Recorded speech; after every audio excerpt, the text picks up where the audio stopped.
It was a quiet evening on Earth. The stars twinkled softly above, unaware of the chaos that was about to unfold. Humanity had always looked to the heavens with wonder, dreaming of the day they might reach the stars. But no one could have imagined what was coming. On the outskirts of the solar system, a massive fleet appeared without warning. It was not a peaceful visit. The ships were enormous, their dark, sleek surfaces reflecting the cold emptiness of space. This was no ordinary encounter. It was the arrival of the intergalactic empire, a vast and powerful empire that controlled hundreds of worlds across the galaxy. The fleet moved closer to Earth at an unsettling speed. Each ship seemed to pulse with an energy that felt as if it could crush the planet beneath it. For a moment, the world held its breath. News networks around the globe flashed images of the approaching ships. Governments scrambled to make sense of the situation. Military leaders, scientists, and world leaders tried to communicate with the Empire's fleet, but no response came. The silence of space was deafening. Then, on all channels, a message broadcasted across the world. It was the voice of the Empire's commander, deep and commanding. "People of Earth," the voice said, "we are the Empire of the Stars. We have watched your world for centuries. You have reached a point where you are no longer insignificant. It is time for you to join us. You will kneel before the might of our empire, or we will make you." The words sent a shockwave of fear through the planet. People stared at their screens, unable to comprehend the message. What did it mean? Who were these people? And what did they want from Earth? In capitals around the world, leaders rushed to hold emergency meetings. The United Nations convened in haste, as nations came together to discuss the strange and frightening announcement. Most were terrified. The Empire's fleet was unlike anything humanity had ever seen. There were ships large enough to block out the sun, with technology far beyond anything the most advanced Earth governments had developed. What hope did humanity have against such power? The governments debated for hours. Some leaders suggested surrender. "There's no way we can fight back," one said. "We should comply and hope they show mercy." Others, however, were not so quick to bow down. "We cannot surrender," a strong voice declared. "We are humans. We fought through every challenge, from wars to natural disasters. We cannot let another empire decide our fate." This voice began to gather support. People across the world started to speak out. The idea of surrendering to an unknown alien empire seemed unacceptable to many. The idea that Earth should give up its independence, its very identity, was unimaginable. If humanity were to kneel, it would mean giving up everything. Around the world, cities came to life with activity. Military leaders met in secret, brainstorming strategies. Scientists and engineers worked tirelessly to develop new technologies. They knew they were outmatched, but they weren't ready to give up just yet. In the small town of Maryville, a young inventor named Daniel watched the news unfold. He had always dreamed of space travel, but now, facing the reality of an alien empire, his thoughts were filled with fear and uncertainty. Still, he couldn't shake the feeling that humanity was capable of more. They had survived wars, disease, and environmental disasters. Why couldn't they survive this? Daniel wasn't the only one who felt this way. Across the planet, people began to stir with a new sense of purpose. Some were afraid, yes, but many were angry. How dare an alien empire threaten Earth? They had no idea what humans were capable of when they were pushed to the brink. The first day of the Empire's arrival passed in a tense silence. No one knew what the Empire would do next. But deep down, Earth's people began to realize something important. They had one advantage. They had each other. And perhaps, in the face of an overwhelming threat, that would be enough. As the days stretched into weeks, the Empire's fleet remained in orbit, waiting for Earth's decision. They were patient, but Earth was growing restless. The world was divided between those who wanted to negotiate and those who refused to give in. Yet, one thing was certain. Earth had made its choice. It would not kneel. The question now was whether the Empire would respect that decision, or whether the true battle for Earth's survival was only just beginning. The days after the Empire's arrival were filled with tension and uncertainty. People all around the world sat glued to their screens, waiting for the next move. The message from the Empire still echoed in their minds. "You will kneel before the might of our Empire, or we will make you." Some saw it as a warning, others as a promise of destruction. But for most of Earth's inhabitants, something more powerful than fear began to grow: defiance. In every city, in every corner of the world, people began to speak out. Protests broke out in the streets, not against the Empire, but against the idea of surrender. Men and women, young and old, marched together. They held signs with simple, bold words: "We are Earth. We will not kneel." There was something in the air, a feeling that had not been felt in centuries. It was the spirit of resistance, of unity, and it was spreading quickly. Back in the United Nations, a series of emergency meetings were called. The room was tense as world leaders argued over the best course of action. The generals argued for submission, claiming Earth had no chance of defeating such a powerful force. But there were others, including several influential scientists, who saw things differently. Dr. Helen Carter, a brilliant physicist from the United States, stood up. "We may not have the weapons or the ships the Empire does, but we have something they don't. We have ingenuity. We have the will to fight. And most importantly, we have each other." Her voice was calm, but it rang with conviction. The room fell silent. The idea of standing up to the Empire had seemed impossible just days ago, but now it felt like the only option. Helen's words were not just a call to action. They were a spark that ignited a flame within the hearts of the leaders. At the same time, all over Earth, individuals were beginning to contribute in their own ways. Engineers, scientists, doctors, and even ordinary citizens started working together, pooling their resources to create a plan. No one was going to wait for a hero to arrive. They were going to be the heroes of their own story. In the bustling city of Tokyo, young inventor Naomi Takeda had a vision. She spent sleepless nights in her workshop, surrounded by blueprints and tools, trying to think of a way to level the playing field. Her small team of engineers worked alongside her, developing new ideas. They knew they were racing against time, but they also knew that Earth's future depended on their success. While Naomi's team worked on creating advanced technology, others focused on gathering intelligence about the Empire's weaknesses. Despite their advanced technology, the Empire was not invincible.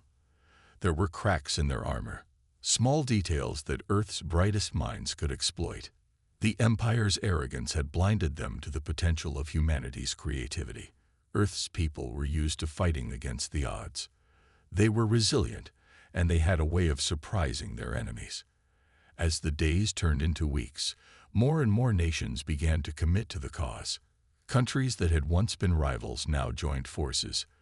Military forces from every continent came together, not to fight a war of aggression, but to defend their home, to protect the Earth they loved. Among the people, there were no longer divisions of race, nationality, or culture. The human spirit had united them all in a single purpose: survival. They shared knowledge, shared ideas, and above all, they shared a belief that they were not powerless. In a small town in Brazil, Marcos and his family were busy assembling a strange device. Marcos was a farmer, but he had always had an interest in mechanics.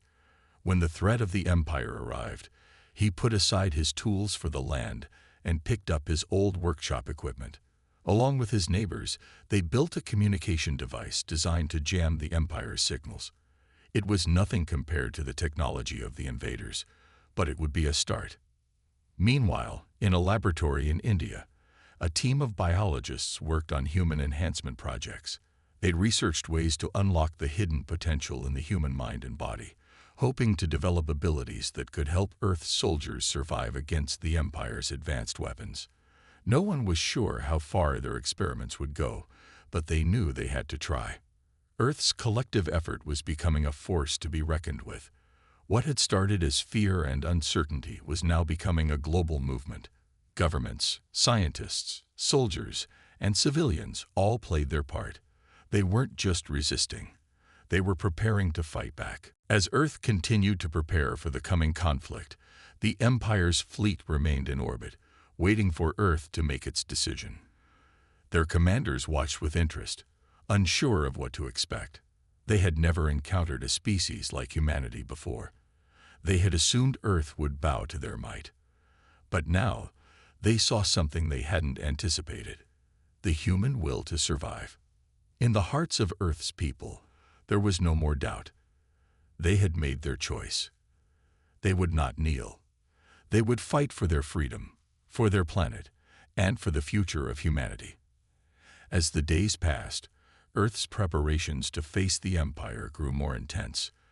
In cities and laboratories across the world, scientists, engineers, and ordinary citizens worked day and night, driven by a single goal: to find a way to stand against the Empire's overwhelming power. Time was running out, and Earth's hope rested on one thing: innovation. Dr. Helen Carter, who had become one of Earth's leading voices in the fight, gathered a group of scientists and engineers from various countries. They all worked together in a secret underground facility, deep in the heart of the Rocky Mountains. It was here that they began developing what they called Project Ascend. The concept behind Project Ascend was simple. They needed to create a weapon, not of destruction, but of enhancement. The idea was not to build a machine capable of defeating the Empire's warships, but rather to enhance the very people who would fight. The goal was to unlock the hidden potential in the human mind and body, giving ordinary people the abilities they needed to challenge the Empire's advanced technology. For months, Helen and her team experimented with cutting-edge biotechnology and artificial intelligence. They believed that humanity's greatest strength wasn't in their weapons, but in their adaptability and willpower. If they could harness and amplify the brain's natural abilities, they might just have a chance. The first breakthrough came when they discovered a way to amplify human cognitive abilities through a neural interface. This interface allowed humans to access deeper levels of brain function, enhancing memory, focus, and reaction speed. It was not just an improvement in intellect. It was a way to tap into the brain's untapped power. But this was just the beginning. The team knew they needed to do more. They needed to push the boundaries even further. They began working on enhancing physical strength, agility, and endurance by integrating biotechnology with the human body. They designed a series of suits that would allow people to tap into their physical potential, enhancing their strength, speed, and stamina without relying on traditional weapons. As the project developed, more and more volunteers stepped forward. They were ordinary people, teachers, students, farmers, and workers who had never thought of themselves as fighters. But in the face of the Empire's threat, they were willing to do anything to protect their planet. They underwent the procedures to enhance their minds and bodies, becoming part of a new generation of warriors, humans who were more than they had ever been before. Meanwhile, across the globe, other teams worked on different strategies. In Brazil, Marcos, the farmer who had helped build the communication jammer, was now working with a team to build advanced drones. These drones were designed to act as scouts, gathering intelligence on the Empire's fleet and relaying information to Earth's defense forces. They were small and fast, equipped with sensors to detect weaknesses in the Empire's technology. Earth's military leaders saw these drones as their eyes in the sky, crucial for understanding the Empire's movements. In India, biologists continued to experiment with human enhancement. They had developed a serum that allowed individuals to increase their endurance and healing abilities. This was no longer about simply fighting back. It was about making humans as resilient as possible in the face of an overwhelming enemy. Soldiers trained with these new abilities, learning to push their limits, knowing that their survival might depend on it. Back in the United States, Dr. Carter's team had made their biggest discovery yet. They had successfully developed a neural link that connected humans to machines. This allowed enhanced humans to interface directly with the technology they had built. controlling drones, defense systems, and even large mechanical suits with nothing more than their thoughts. It was a level of control and coordination that the Empire could never have anticipated. Humans were no longer just fighting with weapons. They were becoming the weapons themselves. As these new warriors trained, they learned not only to use their enhanced abilities, but also to rely on one another. They were a team, working together to overcome the challenges that the Empire would throw at them. The power of their unity became their greatest strength. Each individual, no matter their background, brought something to the table. The scientist brought knowledge. The soldier brought experience. The farmer brought resilience. And together, they were more than the sum of their parts. The world began to change as more and more people embraced the idea of enhancement. People who had once been afraid now stood tall, filled with confidence. The idea of fighting back against the Empire no longer seemed impossible. It felt like a dream, but a dream that was becoming reality. And then, one day, after months of preparation, the world received a signal from space. It was a message from the Empire, delivered through the same communication channel they had used before. "Your refusal to kneel has been noted," the voice from the Empire boomed. "You have no chance of victory. Surrender now, or face the consequences." The people of Earth did not respond with fear or surrender. They responded with determination. The time for talk was over. Earth had a new weapon, humanity itself. As the Empire's fleet loomed larger in the sky, Earth's warriors stood ready. They were no longer the helpless, fearful humans of old. They were enhanced, united, and resolute. And they were about to show the Empire that Earth would never kneel. The tension in the air had reached its peak. The Empire's fleet remained in Earth's orbit, its massive ships like shadows hovering over the planet, a constant reminder of the threat humanity faced. Yet, despite the fear that had initially gripped the world, something had changed. Earth had united. It was no longer a planet of divided nations and differing beliefs. Now, it was a single force, determined to fight for its future. Dr. Helen Carter and the team of enhanced warriors had worked tirelessly, preparing for the first confrontation. Their training had not been easy. They pushed themselves to their limits, learning to harness their new abilities, from enhanced strength to faster reflexes. Their bodies and minds were no longer the same. They had become more than human. They had become a symbol of Earth's defiance. The first battle would take place in Earth's orbit. The plan was simple: strike the Empire's fleet while they were still in the process of preparing their final assault. Earth's military, along with the newly enhanced warriors, had developed a strategy to hit fast and hard, aiming to catch the Empire off guard. As the time approached, the entire world held its breath. The enhanced warriors, outfitted in their high-tech suits, stood in the control centers, ready for the mission ahead. These were ordinary people, transformed by science and determination. Among them was Naomi Takeda, the inventor from Tokyo, and Marcos, the farmer-turned-engineer from Brazil. Both had volunteered to join the fight, knowing that Earth's future depended on this battle. The plan was to use the newly developed drones as scouts, providing vital information about the Empire's fleet. With these drones, Earth's forces would be able to see the Empire's ships from every angle, find their weaknesses, and exploit them. It was a risky move, but it was their best chance. The launch took place at dawn. Rockets carrying Earth's enhanced warriors shot into the sky, leaving behind trails of smoke as they ascended toward the waiting Empire fleet. Inside the spacecraft, the warriors were calm, focused. They were not soldiers by training, but they had become something more powerful. They were Earth's last hope. Once in orbit, the warriors took control of their drones. They flew silently around the Empire's fleet, collecting data and mapping out every ship's weak point. With each passing moment, the warriors grew more confident. The Empire's fleet was indeed massive, but it was not invincible. Earth's fighters, despite their limited resources, had found a way to use their advantages.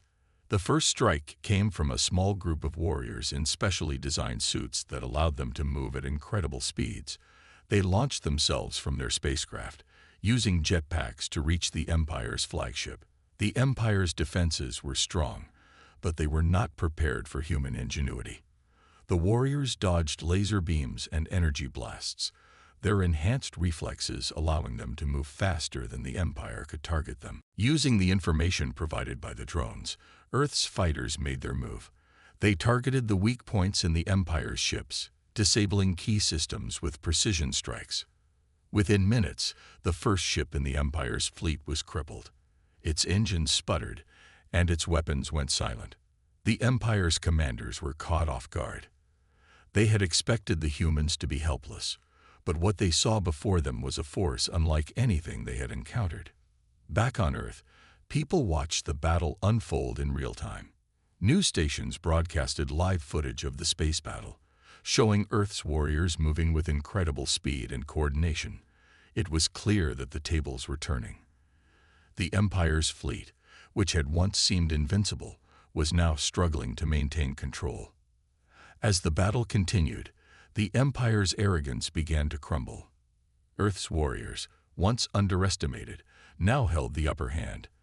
They worked together seamlessly, using their enhanced abilities to outsmart and outmaneuver the Empire's superior technology.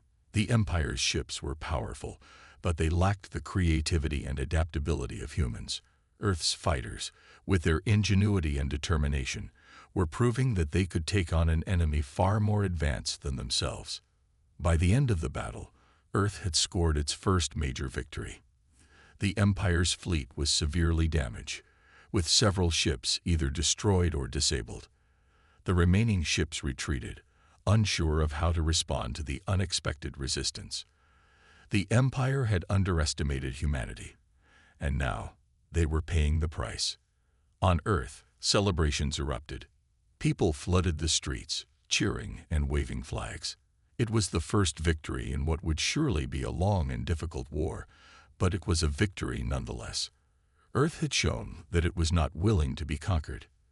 It had shown that, no matter how powerful the enemy, humanity would fight back. Dr. Helen Carter stood on the balcony of a military command center, watching the celebrations below.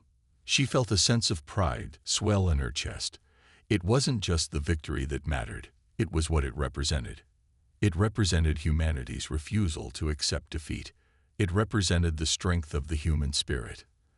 As the sun set on the first day of Earth's resistance, the message was clear. Earth had fought back, and it would continue to fight, no matter what the Empire threw at them. After Earth's first victory against the Empire's fleet, a sense of hope spread across the planet.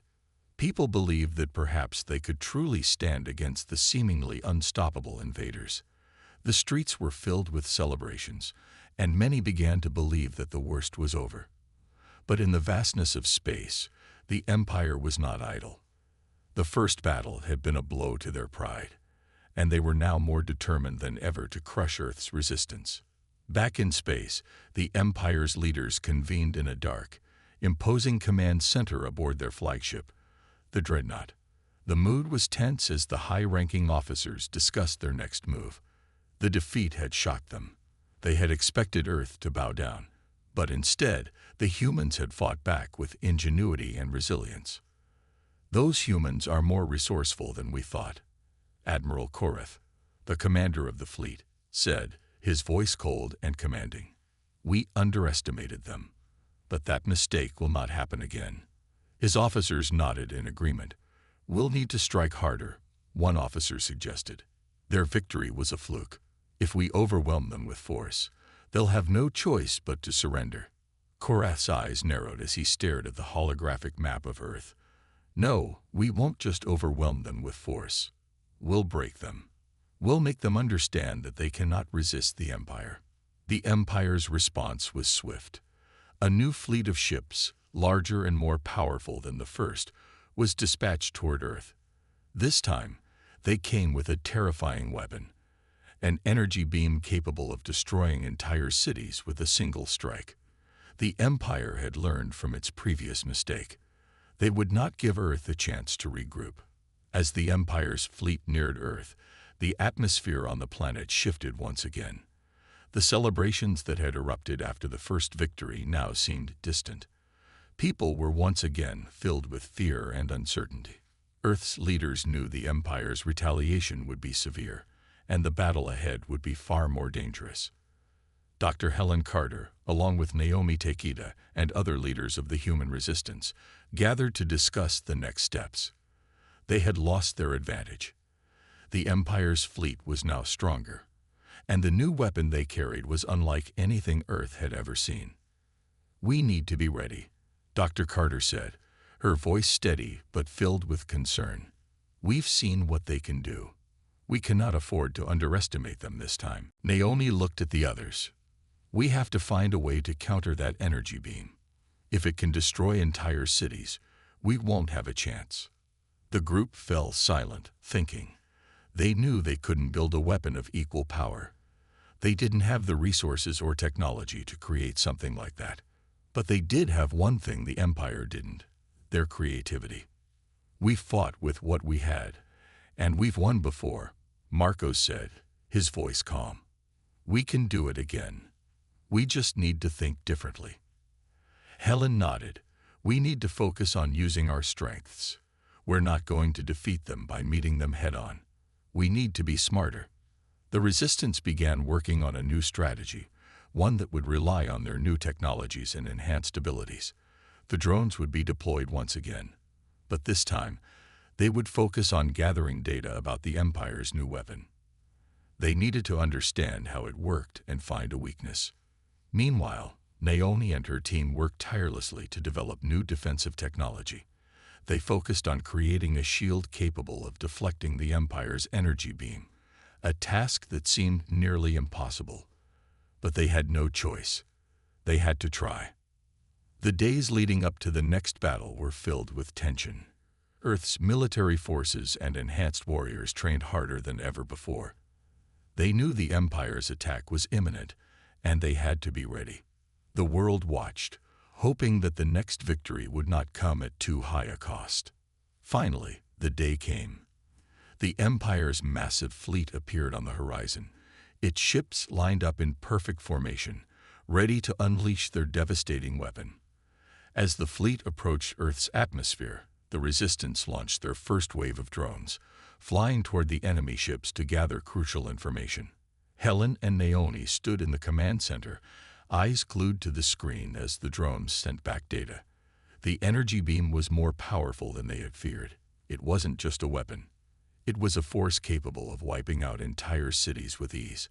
But as the drones continued their reconnaissance, they noticed something strange. The beam required a large amount of energy to fire, and there were brief moments when the weapon's systems would overheat, rendering it temporarily inactive. Naomi's eyes lit up. "If we can time our attack during one of those moments, we might be able to strike before they can fire again." The plan was set in motion. The enhanced warriors would launch a direct attack, targeting the Empire's energy weapon during the brief moments when it was vulnerable. It was a risky move, but it was their only chance. The battle that followed was chaotic and intense. Earth's forces fought with everything they had, dodging the Empire's deadly energy blasts and using their new technologies to strike back. The enhanced warriors, moving faster and more precisely than ever before, coordinated with the drones to attack the Empire's ships at the exact right moments. It was a battle of patience and timing. The Empire's weapon fired several times, devastating Earth's defenses.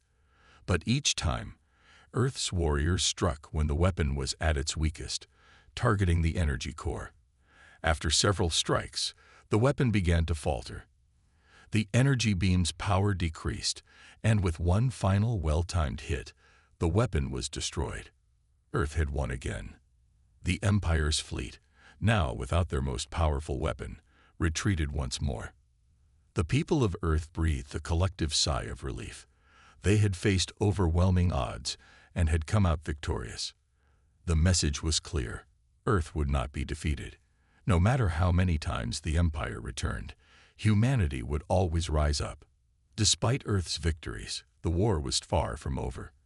The Empire had underestimated humanity once, but they would not make the same mistake again. After their retreat, the Empire's leaders were furious. They had lost their greatest weapon, and their fleet had been severely damaged. In their eyes, Earth's resistance was no longer a minor annoyance. It was a serious threat. The Empire needed to take drastic measures to crush the rebellion before it spread any further. Back on Earth, Dr. Helen Carter and the other leaders of the resistance were aware that the Empire would not back down easily. They knew the Empire would come back with even more power, and they had to be prepared. The atmosphere on Earth had shifted once more. There was no longer the sense of celebration, but a quiet, determined readiness. Humanity had learned the true nature of their enemy, and now they had to fight smarter and harder than ever before. The War Council met in a secure underground facility. It was here that the fate of the planet would be decided. Helen, Naomi, Marcos, and several military commanders gathered around a large table, studying the latest reports from their scouts and drones. "They'll be back," Helen said, her voice calm but serious. "And they'll come prepared. We need to find a way to stay one step ahead." Naomi nodded. "The Empire won't underestimate us again. They'll come with everything they have. We need a plan that will protect Earth, but also strike back at their core." The group sat in silence, each person thinking deeply. The strategy so far had relied on using technology and the enhanced warriors to strike at the Empire's weaknesses. But now, the stakes were higher. Earth had proven its strength, but the Empire was ruthless, and they would stop at nothing to achieve victory. "I think we need to take the fight to their home base," Marcos said, breaking the silence. "If we hit them where it hurts, maybe we can force them to surrender." The idea was risky, but it was the only one that made sense. If Earth could find the Empire's command center, the heart of their military, perhaps they could deliver a blow that would end the war for good. But the question was, where was the Empire's base? For months, Earth's best minds had been working on gathering information. They knew that the Empire had advanced technologies capable of cloaking their ships and hiding their movements. They had to rely on the intelligence they had gathered through drones and spies. "We need to find a way to locate their hidden base," Helen said. "Once we know where it is, we'll have a shot at ending this once and for all." After weeks of searching, Earth's engineers and scientists discovered a clue, a faint signal that had been overlooked. It was a pattern in the Empire's communication frequencies, something that no one had noticed until now. Naomi and her team quickly began working to decode the message, and after days of analyzing it, they discovered its source. "The signal is coming from a system outside of the known Empire territories," Naomi said, eyes wide with realization. "This is where they've been hiding their command center." The team was stunned. The Empire's base wasn't just near Earth. It was in a completely different part of the galaxy, hidden in a region that Earth had never explored. It was a long journey, and the risk of sending an attack force into unknown space was enormous. But this was their chance. With the location of the Empire's command center in hand, Earth began making preparations. The enhanced warriors were once again called into action. But this time, the stakes were much higher. They would be traveling farther than ever before, into the heart of enemy territory. The mission was to infiltrate the Empire's base, gather critical intelligence, and sabotage their command structure. As Earth's forces prepared to launch their mission, the Empire was busy making its own plans. They had learned from their earlier mistakes and were now moving with greater precision. Admiral Korath, the Empire's leader, had grown desperate. His once proud fleet had been humiliated by the humans, and he knew that if Earth's resistance continued, the Empire's entire reign could be in jeopardy. Korath had one final card to play, a weapon of mass destruction that had been in development for years, a weapon capable of wiping out entire planets. The Empire's leaders had kept it hidden, but now, in the face of their defeat, they had decided to unleash it. As Earth's forces prepared for their mission, they remained unaware of the new threat that was approaching. The Empire's weapon, a massive planet-destroying device, was on its way to Earth. Its power was beyond anything humanity had ever seen, and its arrival would mark the beginning of a new phase in the war. Meanwhile, Earth's warriors were readying themselves for the mission that could change the fate of the galaxy. The journey to the Empire's base would take them far from home, and the risks were high. But they knew that this was the moment they had been waiting for. If they could sabotage the Empire's command center, they could cripple the enemy and end the war. The ships carrying Earth's warriors lifted off from the planet's surface, their engines roaring as they left the atmosphere. The world watched as they disappeared into the vastness of space. For the first time in history, humanity was about to take the fight directly to the heart of the Empire. But little did they know, the Empire was already preparing to unleash its ultimate weapon. The universe seemed vast, cold, and endless as Earth's warriors made their way toward the Empire's hidden base. Their mission was clear: infiltrate the enemy's stronghold, gather vital intelligence, and destroy their command center. The stakes had never been higher. If they succeeded, they could end the war, but if they failed, Earth might fall. The journey through space was long, filled with moments of tension. The ships carrying Earth's finest warriors sailed quietly through the stars, every crew member aware of the risks that lay ahead. Each one had volunteered for this mission, knowing they might never return. Yet despite the fear, there was something else in their hearts: hope. They had already achieved the impossible once, and they would do it again. Naomi Takeda, the brilliant inventor, was at the helm of one of the ships. Beside her was Marcos, the former farmer-turned-engineer, who had become a vital part of Earth's resistance. Both were calm, focused on the task at hand. Naomi had developed several new technologies for this mission, including cloaking devices that would help them avoid detection. It was their only hope of reaching the Empire's base undetected. Dr. Helen Carter, who had led the research and development of the enhanced warriors, sat in the command center of the flagship. Her eyes were fixed on the holographic map of their journey. "Stay focused," she said over the intercom. "The moment we make contact with the Empire's base, we strike fast and hard. No mistakes."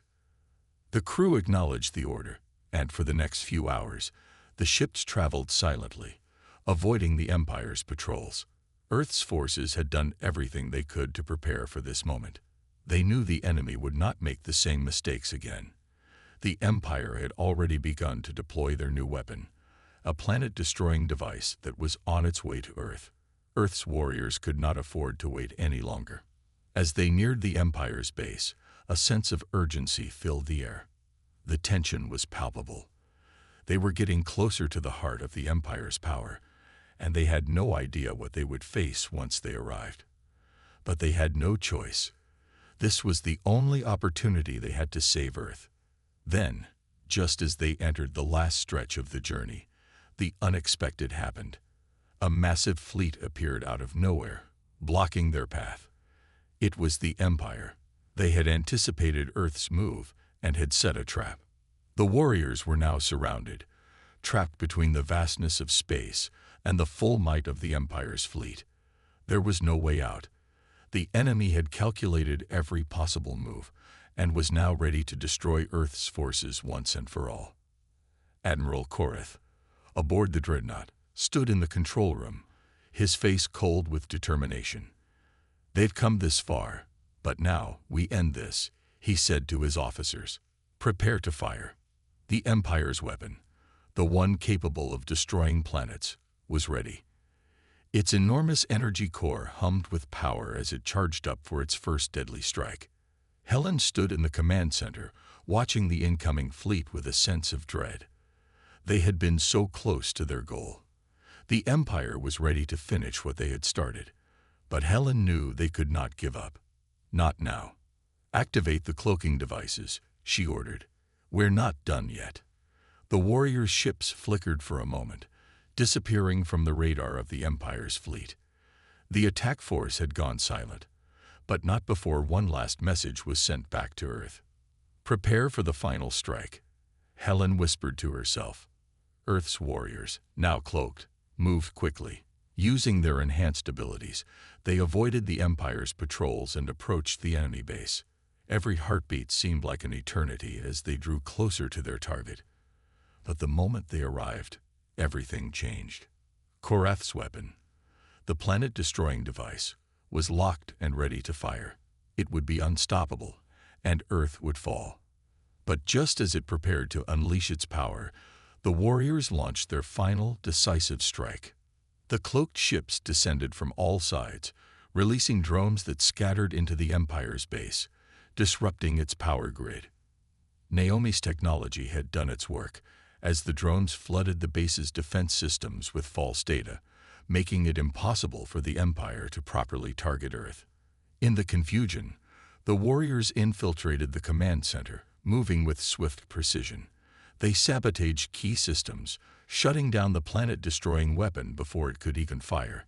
The energy core, which had once glowed with devastating power, now flickered and died. In the midst of this chaos, Helen's voice came through on the comms. "Mission accomplished. We've disabled the weapon. Get out of there. Now." But just as they began to retreat, Korath's voice echoed across the comms. "You think you've won. You think you've defeated the Empire. This is just the beginning." The Empire's fleet fired on Earth's forces, but it was too late. Earth's warriors, having completed their mission, retreated into the safety of deep space, leaving the Empire in disarray. Their command center was in ruins, and their ultimate weapon lay in pieces. Back on Earth, the people watched as their warriors returned. The moment they landed, they were met with cheers and applause. The mission had been a success, but it had come at a great cost. Many of the warriors would never return home, but their sacrifice had ensured that Earth's future was secure. For the first time, Earth had struck a decisive blow to the Empire. They had taken the fight to the heart of the enemy, and they had won. The war was far from over, but Earth had proven something vital. They would not kneel, and they would not surrender. As the Earth celebrated, Helen stood quietly on the balcony of the command center. She looked up at the stars, knowing that this victory was just the beginning of a new chapter for humanity. The Empire had underestimated them once, and they had paid the price. Now, Earth would continue to fight, and no force in the galaxy could stop them.